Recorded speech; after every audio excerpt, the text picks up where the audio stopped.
तो देखिए UPPCS mains को लेकर के काफी लंबे समय से बच्चे ये चाह रहे हैं कि ये एग्जाम जो है आगे इसकी तिथि बढ़ जाए, और आज इसको लेकर के बहुत सारे बच्चे जो है शासन से भी मिले थे, लेकिन अभी तक कोई ऑफिशियल नोटिफिकेशन नहीं आया है किसी भी प्रकार का। और इसलिए मैं आप सभी से आग्रह करता हूं कि जो बच्चे मेंस देने जा रहे हैं, आप सभी अपनी तैयारी को कंटिन्यूअस रखिएगा। तैयारी के लिए आप लोग मतलब देखिए, एक तो पहली बात थोड़ा सा आयोग को समझना चाहिए। एक तो यूपीएससी का मेंस आपका 25 तारीख को समाप्त हो रहा है ना। अभी आपका 16 तारीख से स्टार्ट हुआ था, जीएस के 4 पेपर और एसए का पेपर हो चुका है यूपीएससी मेंस का। इसके बाद 24 तारीख को एक पेपर है, एक 25 तारीख को पेपर है। 25 को आपका लास्ट पेपर है, मतलब ऑप्शनल सब्जेक्ट का आपका अंतिम पेपर है। और इसके बाद जो है आपका समझिए 1 दिन का ही समय मिलेगा। बहुत सारे बच्चे हैं जो उत्तर प्रदेश का मेंस दे रहे हैं यूपीपीएससी का, और वो आईएएस का भी मेंस दे रहे हैं। अब समझिए कितना कम गैप होता है, मतलब बच्चों को किस तरीके से अपना माइंडसेट प्रिपेयर करना पड़ेगा, कितना भी हो एक गैप मिलना चाहिए। एक तो बड़ी समस्या ये है। दूसरा, बीपीएससी का प्रीलिम्स भी पड़ चुका है 30 तारीख को। 30 को वैसे यूपीपीसीएस के मेंस का कोई एग्जाम नहीं है, लेकिन इसके बावजूद भी 1 तारीख को आपका एग्जाम है। 1 तारीख को मतलब 30 को तो मान लो चलो दे देंगे, लेकिन इतनी जल्दी अप डाउन नहीं होगा, तो मतलब पॉसिबल ही नहीं है। बीपीएससी भी छूट जाएगा, इधर जो यूपीएससी मेंस दे रहे हैं उनके साथ चैलेंजेस हैं। तो ओवरऑल जहां तक लगता है कि आयोग को चाहिए कि एग्जाम की डेट बढ़ा दे, मतलब ये छात्रों के लिए जरूरी भी है। लेकिन आप एक चीज समझिएगा, मान लीजिए आयोग हठधर्मिता में आ गया, तो ऐसे में आप एग्जाम की डेट आपकी आ चुकी है। अभी देखिए एडमिट कार्ड तो नहीं आए अभी तक, कोई ऐसी अपडेट नहीं है, लेकिन एडमिट कार्ड भी मान लीजिए आयोग ने जारी कर दिया है, कुछ भी कर दिया, तो उम्मीद करिए कि फिर आपको मेंस देना ही है।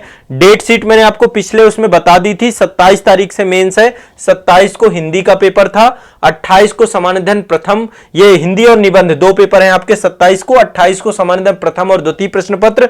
देखो बहुत वास्ट सिलेबस है यूपीपीएससी का, बहुत बड़ा सिलेबस है यूपीपीएससी का, मतलब जितना बड़ा सिलेबस आईएएस का है उससे ज्यादा बड़ा सिलेबस यदि मैं कहूं तो यूपीपीएससी का है। क्योंकि उत्तर प्रदेश राज्य विशेष भी पढ़ना है आपको, और यहां पे सामान्य हिंदी अलग से पढ़ना है आपको। पत्र लेखन हो गया, संक्षेपण हो गया, और साथ में ग्रामर वाला सेक्शन हो गया। हाँ, यहां पे कंपलसरी पेपर तो नहीं है, बट ओवरऑल तब भी देखा जाए तो देखते हैं आयोग यदि छात्रों के हित में सुनता है। लेकिन आपको पता है कि आयोग जो है अपनी मनमानी करता है। तो एक तो मेंस वाले बच्चे जो है आज शासन से मिले थे, संभवतः डिप्टी सीएम से आज मिले थे, और उन्होंने आश्वासन दिया है, बट अभी तक कोई नोटिफिकेशन नहीं है। इसलिए पूरी तरीके से मैं आप सभी से आग्रह यही करता हूं कि जितने बच्चे मेंस वाले हैं वो आराम से मेंस की तैयारी करें।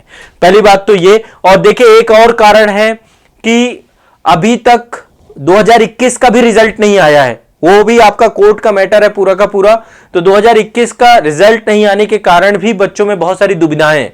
तो ओवरऑल बहुत सारी प्रॉब्लम्स हैं। ऐसे में थोड़ा सा तिथि आगे बढ़ जाएगी तो बच्चों को सहूलियत मिल सकती है।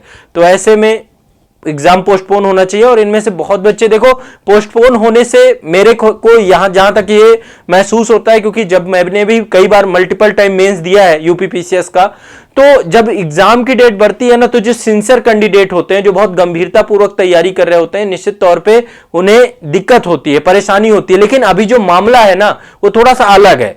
मेंस जो अब खुद सोचे, जो यूपीएससी मेंस दे रहे हैं वो भी सिंसियर है, यूपीपीएससी मेंस दे रहे हैं और बीपीएससी प्रीलिम्स भी, तो सब कुछ मतलब उनको थोड़ा सा ज्यादा दिक्कत हो जाएगी और बड़ा अनफेयर हो जाएगा ये चीजें।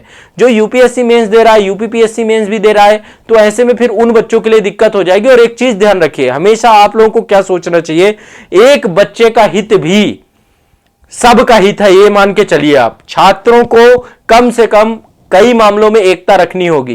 एक बच्चे का भी यदि किसी तरीके का अनहित हो रहा होगा तो वहां पर आप सबको एक साथ रहना है, एक साथ खड़े रहना है ना।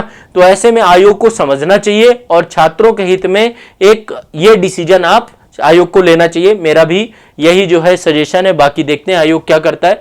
दूसरा एक अपडेट और है, बीओ एग्जाम जितने भी बच्चों ने दिया था 2019 में, खंड शिक्षाधिकारी परीक्षा भी बहुत सारे बच्चों ने दिया था। खंड शिक्षाधिकारी परीक्षा की मुख्य परीक्षा को लेकर के आयोग के इसका देखो रिजल्ट आ चुका है। रिजल्ट इसका पिछले साल ही आ गया था, 31 जनवरी 2021 को बीओ का रिजल्ट आ चुका था फाइनली। तो खंड शिक्षा अधिकारी से संबंधित जितने भी अभ्यर्थी थे, इन सभी अभ्यर्थियों के जो अभी प्राप्तांक और उनके अंतिम चयन को लेकर के जो कट ऑफ है वो जारी कर दी गई, आयोग की वेबसाइट पे जारी कर दी गई कट ऑफ। अभी मैं आपको कट ऑफ बता दूंगा कितनी थी कट ऑफ खंड बीओ को लेकर के। तो बीओ की कट ऑफ आ गई है और ये आपकी 27 सितंबर 2022 तक जो है कट ऑफ रहेगी। लेकिन यहां पर भी आयोग ने प्रारंभिक परीक्षा की कट ऑफ नहीं दी। एक आरटीआई है, उस आरटीआई पे मैं उस आरटीआई के जवाब शायद आयोग ने दिया था, वो ऑफिशियली आयोग ने वेबसाइट पे नहीं दिया। और जब तक आयोग वेबसाइट पे नहीं देता ऑफिशियल, तब तक जो है चीजों को आप स्पष्ट रूप से ना माने। तो देखिए मेंस की कट ऑफ दी आयोग ने, प्रीलिम्स की कट ऑफ नहीं दी, मेंस की कट ऑफ दी है। ठीक है, तो कहीं ना कहीं पे देखो प्री की भी कट ऑफ दे देनी चाहिए आयोग को, जिस तरीके से मेंस की कट ऑफ आ गई प्री की भी देनी चाहिए। तो ये एक जानकारी है जो बच्चे बीओ का एग्जाम देंगे आगे आने वाले समय में, या जिन्होंने दिया था तो एक बार देख सकते हैं। तो ये आपका जो है टोटल इसमें बीओ में जो है ठीक ठाक पोस्ट थी, लगभग टोटल 309 पोस्ट थी और इसका रिजल्ट पिछले साल आ गया था। इसकी कट ऑफ अभी आई है, बड़े बच्चों के काफी संघर्ष के बाद जो है, आयोग हर चीज में संघर्ष ही चाहता है। देखो ये सब पारदर्शिता है ना, पारदर्शिता बहुत इंपॉर्टेंट चीज होती है प्रशासन में, और आयोग को चाहिए कि कम से कम छात्रों के साथ पारदर्शिता रखे, कट ऑफ बताता रहे, आंसर की टाइम टू टाइम पे आता रहे, सारी चीजें होनी चाहिए।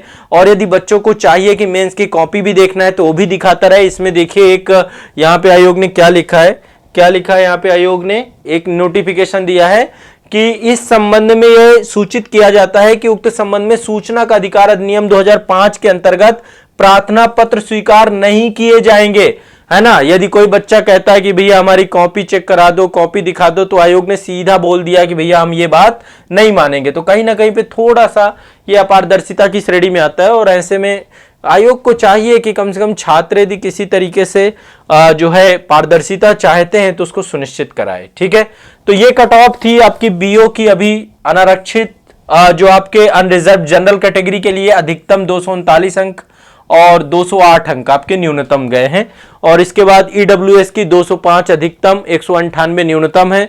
वो भी ये मैं आपको टेलीग्राम चैनल पे डाल दूंगा, आजाद यूपीपीएससी एकेडमी के टेलीग्राम चैनल पे डाल दूंगा, तो वहां से आप लोग देख लीजिएगा। ये कट ऑफ में अभी डाल दूंगा आपको। तो और ये अन्य पिछड़ा वर्ग 208 और ये 203 है, अनुसूचित जाति के लिए 208, 187, अनुसूचित जनजाति 180, 157, और बाकी आपके भूतपूर्व सैनिक हैं, दिव्यांग हैं, ये सारी कैटेगरी यहां पर दी गई है। ठीक है, महिला को लेकर के है, तो सबका अलग अलग ये आपका देख लीजिएगा। ठीक है, तो बीओ की कट ऑफ है, ये मैं आजाद यूपीपीसीएस एकेडमी में टेलीग्राम चैनल पे डाल दूंगा, ये आप एक देख लीजिएगा एक बार। और आरओ वाले जितने भी बच्चे हैं, देखिए आप लोगों को मैंने पिछले उसमें भी सेशन में जानकारी दी थी कि आरओ को लेकर के जो है आपका अभी जो 2021 वाला एग्जाम था उसका टाइपिंग टेस्ट है, इसके बाद रिजल्ट आपका दीपावली के बाद संभवतः आ जाएगा, और नवंबर 2022 तक संभावना है कि नोटिफिकेशन आएगा आरओ 2022 का। ठीक है, तो आरओ वाले भी तैयारी अपनी प्रारंभ कर दें। हिंदी वाला सेगमेंट आपका है। आरओ का कंप्लीट बैच आपको आजाद आईएएस एकेडमी में, आजाद यूपीपीसीएस एकेडमी के एप्लीकेशन में मिल जाएगा। ठीक है, कंप्लीट बैच यदि आप लोग जुड़ करके पढ़ना चाहते हैं, हिंदी समान अध्ययन का प्री और मेंस सभी पूरा कंप्लीट आपको मिलेगा। ठीक है, तो चलिए ये तो हो गई आपके आयोग से जुड़ी हुई महत्वपूर्ण सूचना जो अभी हाल फिलहाल की है।